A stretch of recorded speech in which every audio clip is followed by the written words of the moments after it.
जय हिंद विद्यार्थी मित्रांनो, पोलीस भरतीत एकाच दिवशी 2 पदांसाठी परीक्षा, उमेदवारांमध्ये गोंधळाची स्थिती. पोलीस भरतीत 2 पदांसाठीची लेखी परीक्षा एकाच दिवशी होत असून उमेदवारांना दूरची केंद्रे आली आहेत.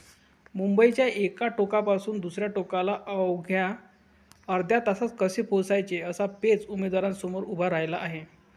मुंबई पोलीस भरतीत शारीरिक चाचणी उत्तीर्ण झालेल्या उमेदवारांची लेखी परीक्षा 11 व 12 जानेवारी रोजी होणार आहे.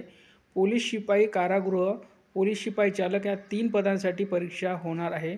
त्यातील कारागृह शिपाई, पोलीस शिपाई चालक या पदांची परीक्षा 11 जानेवारी रोजी आहे, तर पोलीस शिपाई या पदासाठीची परीक्षा 12 जानेवारी रोजी होणार आहे. बहुतेक उमेदवार 3ही पदांसाठी अर्ज भरतात. मात्र 11 जानेवारी रोजी होणाऱ्या दोन्ही परीक्षांसाठी उमेदवारांना दूरची परीक्षा केंद्रे मिळाली आहेत. नियमानुसार परीक्षा सुरू होण्यापूर्वी 2 तास परीक्षा केंद्रावर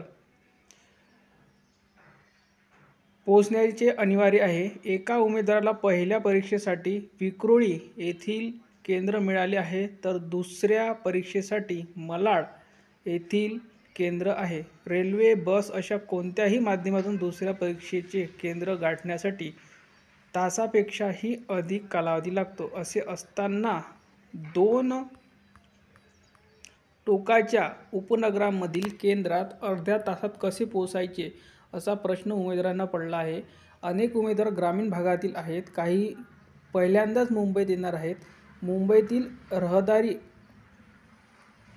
अंगवळणी नसलेल्या उमेदवारांनी केंद्रावर अत्यल्प वेळात कसे पोहोचायचे असा प्रश्न उमेदवारांनी उपस्थित केला आहे. वेळापत्रकात बदल करून वेगवेगळ्या दिवशी परीक्षा घ्याव्यात अशी मागणी उमेदवारांकडून केली जात आहे. भरतीची संधी वारंवार मिळत नाही, त्यामुळे एकापेक्षा अनेक पदांसाठी उमेदवार अर्ज करतात.